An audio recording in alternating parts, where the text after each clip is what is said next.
እኛ በቦታው ስለሆንን ስሜቱ ስለማይረዳን ነው። ስለማንረዳ ነው። በቦታው ስንሆን ደግሞ ስሜቱን እንረዳዋለን። አያምጣው በጣም ከባድ ነው። አላህ መጨረሻችንም ያሳምርልን። መጀመራችን አምሮብን መጨረሻችን ደግሞ ሲበላሽ በጣም አላህ ይጠብቀን። ከባድ ነገር ነው። ከጧት ማግኘት ከማታ ማጣትም ደግሞ አላህ ይጠብቀን። የሰው ፊት አያሳየን። አልሐምዱሊላህ ረቢል ዓለሚን። አሰላሙ አለይኩም ወራህመቱላሂ ወበረካቱ። ዲና ተከበራችሁ የራህማ ቤተሰቦች እንዴት ናቸው? እንዲሁም ክርስቲያን ወገኖች ሰላም ብያለሁ። ሰላማችሁ ብዝዝት ትርፍርፍ ይበልልኝ። እንደምን አላችሁ? ተጠፋፍተናል። ዛሬም እንደተለመደው በአዲስ ቪዲዮ ከች ብያለሁ። የታችሁ ራህማ ነኝ እና እንደተለመደው ላይክ ኮሜንት እያረጋችሁ ሰብስክራይብ እያረጋችሁ አበረታቱኝ። ከጎን የሆናችሁ ለምታበረታቱኝ እጅግ አድርጌ ከልብ አመሰግናለሁ። ሀሳብ አስተያየታችሁን ኮሜንት ስር እንድታስቀምጡልኝ በትህትና እጠይቃለሁ። ሳላመሰግናችሁ በዚህ አጋጣሚ አላልፍም። አልሐምዱሊላህ ረብል ዓለሚን ይህን ሁላ ላደረገልኝ ይህን ደረጃ ላደረሰኝ አላህ ምስጋና ለዓለማቱ ጌታ ይገባው። እናንተም ደግሞ በጣም እጅግ አድርጌ ከልብ አመሰግናለሁ። ዛሬ ደግሞ የመጣሁበት ዋነኛው ጉዳይ ስለ ጤናችን አንድም ቀን አውርተን አናውቅም አይደል? እስከ ዛሬ እናውራ ማለት ነው። ጤና ማለት ቀላል ነገር አይደለም። አልሐምዱሊላህ ረብል ዓለሚን። ጤና እንደ ቀልድ ይታያል። ጤና ላለው ሰው፣ ጤና የሌለው ሰው ግን ጤና እንትኗን ያውቃል ማለት ነው። የምን ጥንቂት ያክል ስትቀንስበት ያውቃል ማለት ነው። አልሐምዱሊላህ ረብል ዓለሚን። የሆነ ልጅ ማለት ነው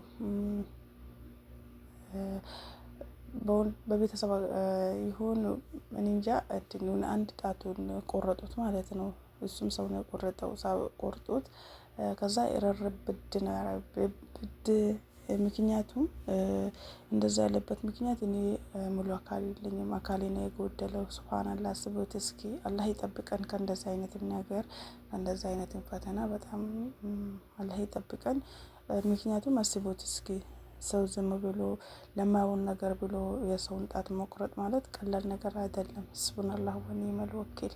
እኛ ጤናችን ሲኖር በቃ የለንም፣ በቃ ምን ሰርቼ ሊበላ ነው ብለን ነው ብዙ ነገር የምናስበው። ይሄን ያው ጤና ባይኖረን ይሄንን እድል አናገኝም ነበር። ክፉንም ደጉንም ለማየት ለመሰደብም፣ ለመወደድም ለመጠላትም ጤና ባይኖርን ይህንን አናቅም ነበር። ይህንን እድል እየፈለገ እንደኛ ሰርቶ መለወጥን፣ እንደኛ ደግሞ አረብ ሀገርን ማየት፣ እንደኛ ደግሞ መስራትን መሰደብም የሚፈልግ ስንቱ አለ፣ ጤናውን አጥቶ ማለት ነው። እኛ ጤና ስላለን ዛሬ አልሐምዱሊላህ ይህን ቦታ ደርሰን እየደከምንም እያለቀስንም እየሳቅንም የውስጣችን ቢቆስንም የውስጣችን በውስጣችን ይዘን ሁሉንም አምቀን ይዘን ጥርሳችን እየሳቀ ይህንን ሁላ ጊዜያቶችን ቁጣውንም፣ ስድቡንም፣ ስራውንም፣ ድካሙንም፣ ብርዱንም፣ ራቡንም ኧረ ስንቱ ተቆጥሮ ያልቃል። ስንቱን ነገር ችለን ነው የምናሳልፈው። ያ ነገር ደግሞ እንደ ታሪክ ሆኖ ለራሳችን ለብቻችን እንደምናወራው ነገር አለ ማለት ነው። ምክንያቱም ካሳለፍነው ችግር አንጻር ማለት ነው። ብቻ አልሐምዱሊላህ የሰው ልጅ ሆኖ ደግሞ ሲፈተን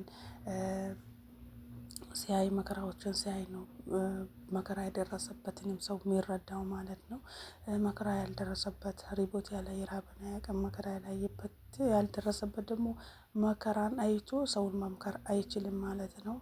ምከረው መከራ ይምከረው እንደሚባለው ካልመከረው ሰው ካልቸገረው የሰው ችግር ስለማይረዳ ሲቸግረው በዛ ሰው ቦታ ሆኖ ይታየዋል የራሱ እንትን ማለት ነው። ምክንያቱም ያሳለፈውን የሚረሳ ሰው ሳይሆን ትላንት ያለፈበትን ሁሉም ማለት ነው ያሳለፈበትን ቆም ብሎ ያስተውላል፣ ያስባል። ያኔ አስተዋይ ሀሳብ የሆነ ሰው። አንዳንዱ ደግሞ ሪቦትም ጠምቶትም ቸግሮትም ብዙ ችግርም አሳልፎ መንገድ ላይ ራሱ ወድቆ ሲያይ ዞር ብሎ የትላንት ያሳለፈበትን ህይወቱን ረስቶ ዞር ብሎ ማይ አለ። እሱም ቤቱም ይቅጠረው፣ ክፉም እንዳለው ደጉም አለ። አላህ ደግሞ ከደጋግ ባሪያዎቹ ይጨምረን፣ እኛንም ደግሞ ደግ ያደርገን። አይተን የምናልፍ የተቸገሩትን የተራቦትን አይተን የምናልፍ ሳይሆን እነሱም ደግሞ የምንረዳ በቻልነው ያቅም ደግሞ በረዳን በሰጠን ቁጥር አላህ ይሰጠናል፣ ይጨምርልናል ማለት ነው። ከሰው ፊት ከሰው ደጅ አላህ ይጠብቀን ኢንሻአላህ።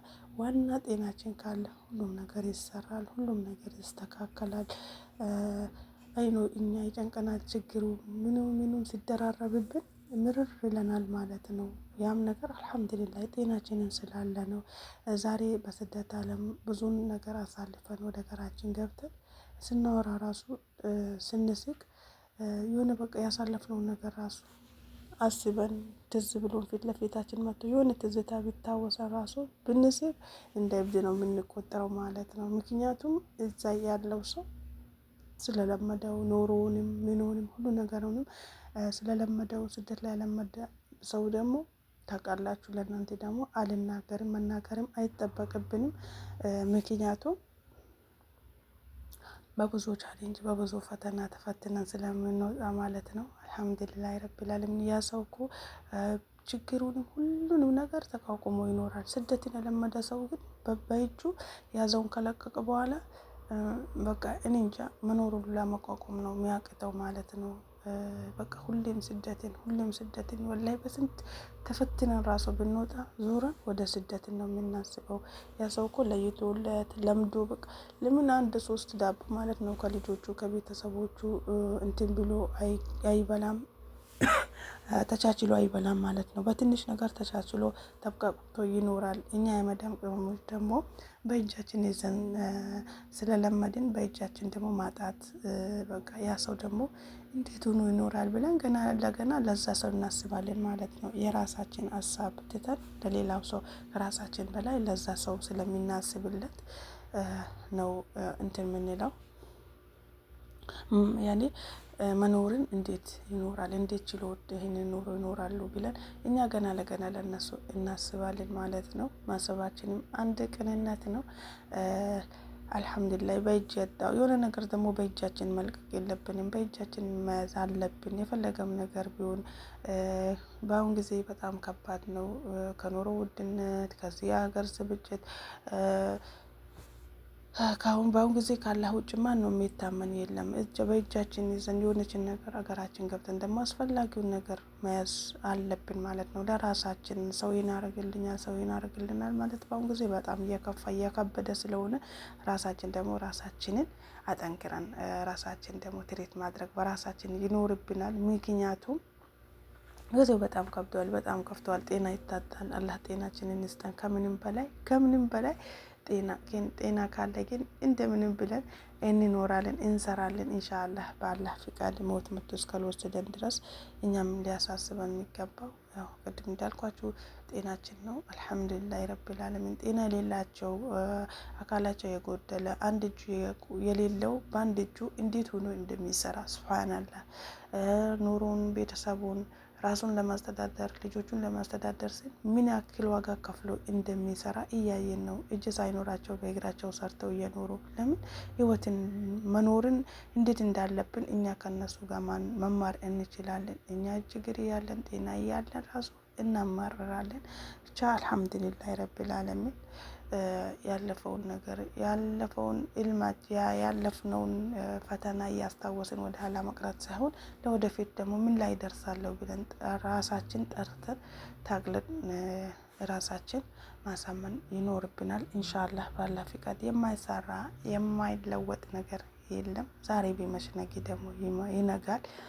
ሁላችንም ደግሞ ከልብስና ከብር አልተፈጠርንም። አላህ የረዘቀን አላህ የሰጠንን ርዝቅ ነው የምንበላው የምንሰራው እና እኛ በተቻለ ልክም ዱዓ ማድረግ ነው። ባላህ ፍቃድ ኢንሻአላህ ሁሉንም ማድረግ የሚችለው አላህና አላህ ብቻ ነው። ከምንም በላይ ለሁሉም ነገር አላህ ያውቃል። ሁሉንም ነገር እኛ ምንም የምናውቀው ነገር የለም። ዛሬ ከጤናችን ቁመን ስለሄድን ነገ ደግሞ ምንም ፈተና ይመጣብናል ማለት አይመጣብንም የማለት ዋስትናው የለንም። በሰከንድ ውስጥ ምን እንደሚቀየር አይታወቅም።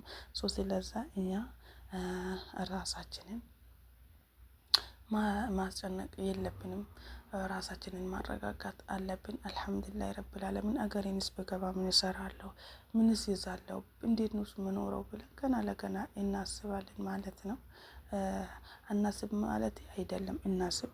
ካላሰብን ያኔ እንዴት መኖር እንዳለብን ራሳችን እዚህ ጋር ያው እናስባለን። ግን እሱንም እንዴት ነው መሰላችሁ የወደፊት ህልማችንን ደግሞ ለማሳካት ኢንሻአላህ ተርቲብ ማስያዝ አለብን። ተርቲብ ስላችሁ ይሄን ያክል ብሰራ በዚች ያክል ትንሽም ነገር ሰርቼ እለወጣለሁ ኢንሻአላህ ብለን ራሳችንን ካሳመንን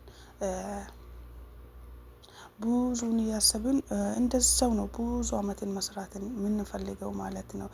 ካወቅንበት እኮ ከቻልንበት ተርቲብ ያልኳችሁ ለዚህ ነው። ካወቅንበት ከቻልንበት ከ400,000 ከ500,000 ተነስተን ኢንሻአላህ 1 ሚሊዮን እንደርሳለን።